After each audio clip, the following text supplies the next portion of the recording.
Our next paper is 013. It's a contribution from the Department of Chemical Engineering at Penn State University. The authors are Jon and Jon Phillips. The title is Catalytic Synergism, Physical Mixtures for Selective Hydrogenation.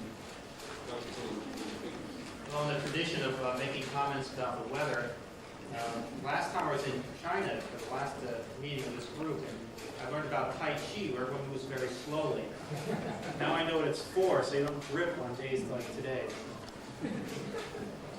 Anyway, let me get to the slides.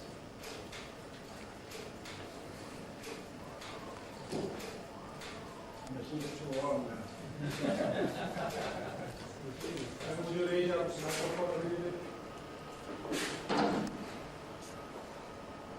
Is this better? Can you hear me now? Is it on? Well,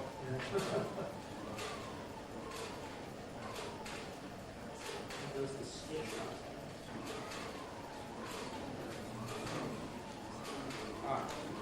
Hello?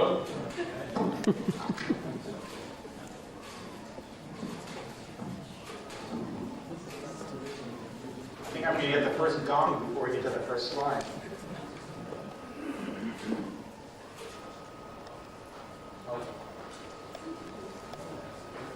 Okay, this is a study of a model of how a multimetallic hydroisomerization catalyst works. Next slide, please.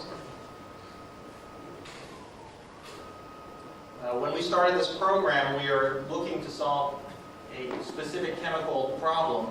We were looking to find a catalyst that had improved selectivity to take 1-butenes or similar olefins and turn them into 2-butenes. In other words, move the double bond in towards the center of the molecule. And we've actually succeeded in creating a novel class of catalysts that do exactly this, with high selectivity and high activity. Next slide, please. This is just sort of a graphic to explain what I just said. We want to take 1-butene and turn it into trans or cis-2-butene and not butane.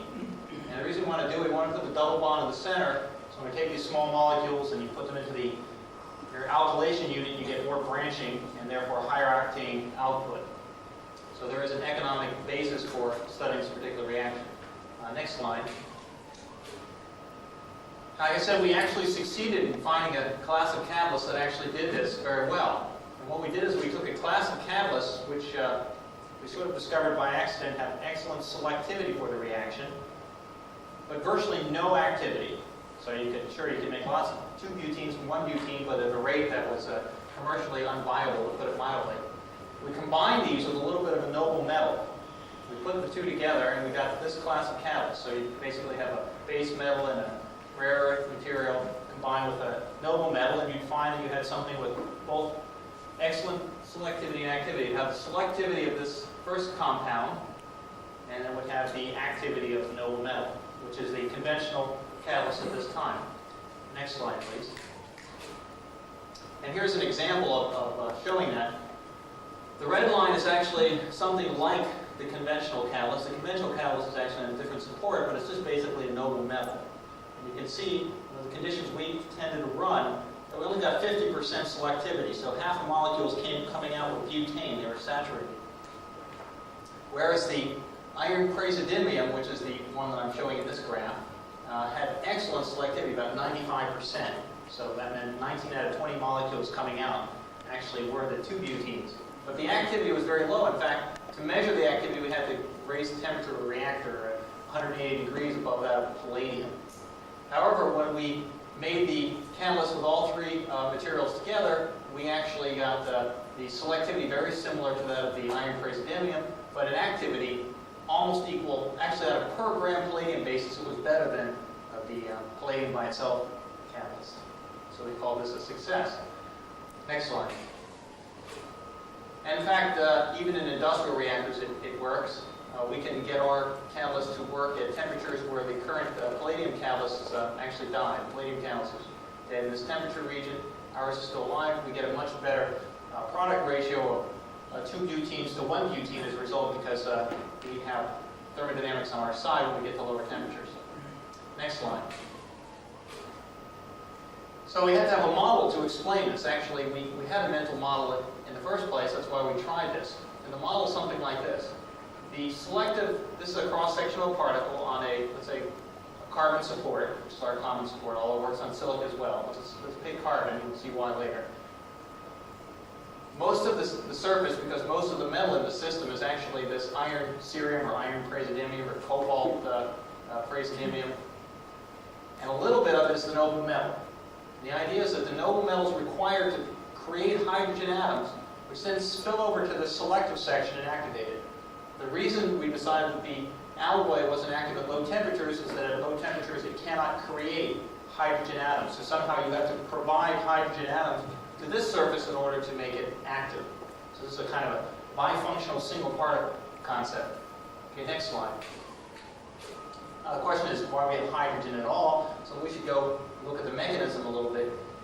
And realize in these processes it's generally agreed at this point that what happens is you don't just have a hydrogen atom jumping from one carbon atom to another, you actually have a hydrogen atom added to the molecule to form sort of a C4H9 species, and then a different hydrogen atom jumps off at a different point.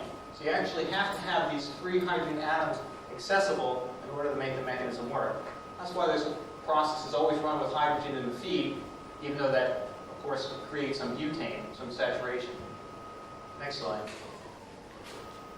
So we wanted to prove that our model was correct, not just that our catalyst worked.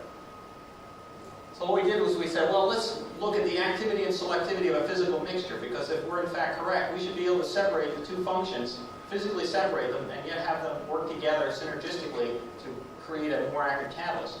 So we put the noble metal on one bit of graphitic support, we put the iron cerium or the iron praseodymium on another section, and then we just physically mix them together, and we looked at the net activity of the combined mix to see if it actually demonstrated or displayed some synergism.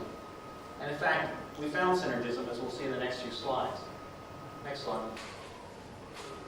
Okay, this is sort of another graphic that's supposed to say the same thing. If you look inside our catalyst bed, what you'll find is supports each that has a different catalyst on it.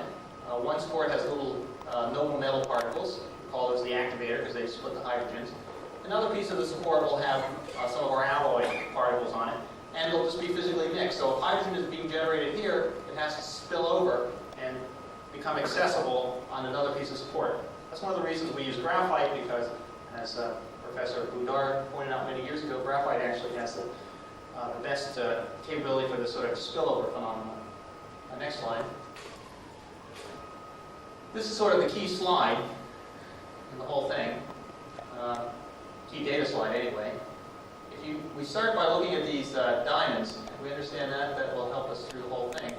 We start off with 2 milligrams of platinum on graph oil, 18 milligrams of graph oil, and we looked at the activity. We added some more support, more graph oil, re-reduced, looked at the activity, add another 10 milligrams of support, no catalyst each time, looked at the activity, etc., etc. What we found actually was a slow decline in the activity. And we attribute this probably to the fact that the platinum particles were gradually growing because we reduced each time. And graph oil is a poor support from the point of view of stabilizing the metal, preventing sintering.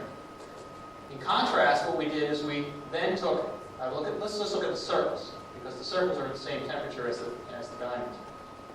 We took 18 milligrams of iron cerium on graph oil and 2 milligrams of platinum on graph oil, and immediately we had higher activity. Then we added progressively 10 milligram batches of the iron cerium on graph oil, and each time we found an increase in activity. Now the iron cerium on graph oil by itself, at the temperature we're talking about, has no measurable activity. So this clearly demonstrates a synergism. If you add this diamond's activity to the activity of what this iron cerium has by itself, you'd be right on top of the diamond. So we're seeing a synergism here, which seems to confirm our model. Next slide, please. This is a different way of looking at the same thing. If you look at the activity of the 2 milligrams of platinum graph oil, you'll find, that's the yellow actually, you'll find it has this activity at 80, this at 100, this at 120. If you look at the 88 milligrams of iron cerium on graph oil, it really has no measurable activity. 120, you barely see something. So if you mix this nothing with this yellow area, you should get something right here, but in fact you get this much larger activity. Next slide, please. We can also see some of the synergism in terms of the selectivity. Okay, this is the selectivity of platinum on graph oil, that's the circles, and we see it never gets above 60%. Here's the, in this case, iron cerium on graph oil. It's always a higher selectivity. And here's what happens when we start mixing the two together. We start increasing the selectivity until the selectivity is basically the same as what you'd expect for the iron cerium by itself, suggesting that most of the activity is actually taking place on the iron cerium, and that the idea that the hydrogen is being provided by the other catalytic material is consistent with what we're seeing, to put it that way. Next slide, please. Okay, we can also switch noble metals, and the same basic phenomena are observed. If you use palladium instead of platinum, we have to work at lower temperatures because palladium is more active. But again, you just see if you add more and more graph oil, not much happens. Whereas if you add the iron cerium, the activity jumps up each time. Okay, and we've also done some work where we've kept the noble metal the same, but we've changed from iron cerium to iron praseodymium, and we've seen essentially the same thing. Next slide.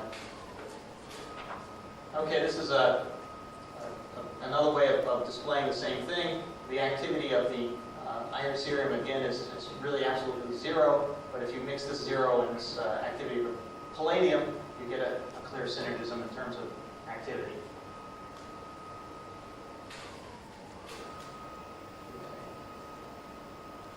So what we think is that we've demonstrated the feasibility of our model, that the way these multimetallic catalysts work is that they have two different surfaces, each of which provides part of the overall catalytic behavior of the particle. One part provides the hydrogen atoms, the other part actually does the conversion of the 1-butene to 2-butene. Next slide. More recently, we've done some work with butadiene conversion. Now, this is sort of interesting because with butadiene, what we find, let's look at the squares here. As we add more and more of the iron cerium on graph oil, there's an increase in the activity, a synergism, until we get here, and then further additions don't do anything. Now, why should that be? Well, when you're converting 1,3-butadiene, you're actually using some of your hydrogen because you're going to a 1-butene or 2-butene state. So as you get further and further away from the source of the hydrogen, which is the noble metal, your concentration of hydrogen atoms are going to go down. Whereas in the case where you have perfect selectivity and you're doing isomerization, at steady state, the hydrogen concentration never changes. It actually builds up in the reactor and reaches a constant level.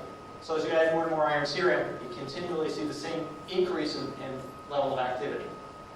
This is another bar graphic showing that even in the case where we're using up some of those hydrogen atoms in the butadiene case, butadiene conversion, we're still getting a synergism between zero for the iron cerium, platinum having some activity, but the mixture being very, very active. Next slide. Okay, so what we really what I'd like to say is we're trying in our laboratory at this point to not just study the history of catalysts and study catalysts that already operate, but actually take some of the ideas that have been generated over the last couple dozen years and actually try to use them to create catalysts which are superior to those currently available. And I think that we have been able to do this in this very limited particular case, but I think that has some implications for other kinds of analysis as well. And that's all I'm going to say.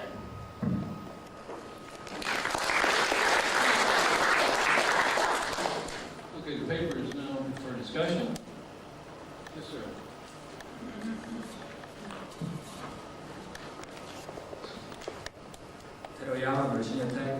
Do you have any evidence that the palladium doesn't serve just to activate the iron cerium phase?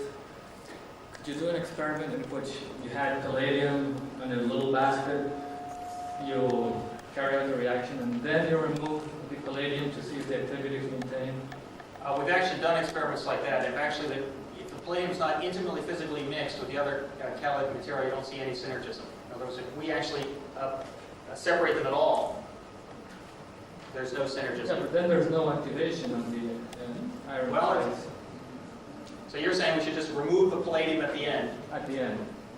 I know we don't have any direct, people have claimed to have seen things like that in the past, but I don't think it'd be consistent with what we're seeing. For example, if we add more and more iron cerium in the 1,3-butadiene case, and actually the synergism stops after you get beyond certain loading of the catalyst.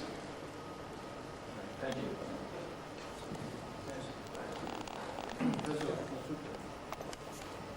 一からリサーチセンター他に回しています。I'd like to have any experimental evidence to characterize the location of these multi-metal components.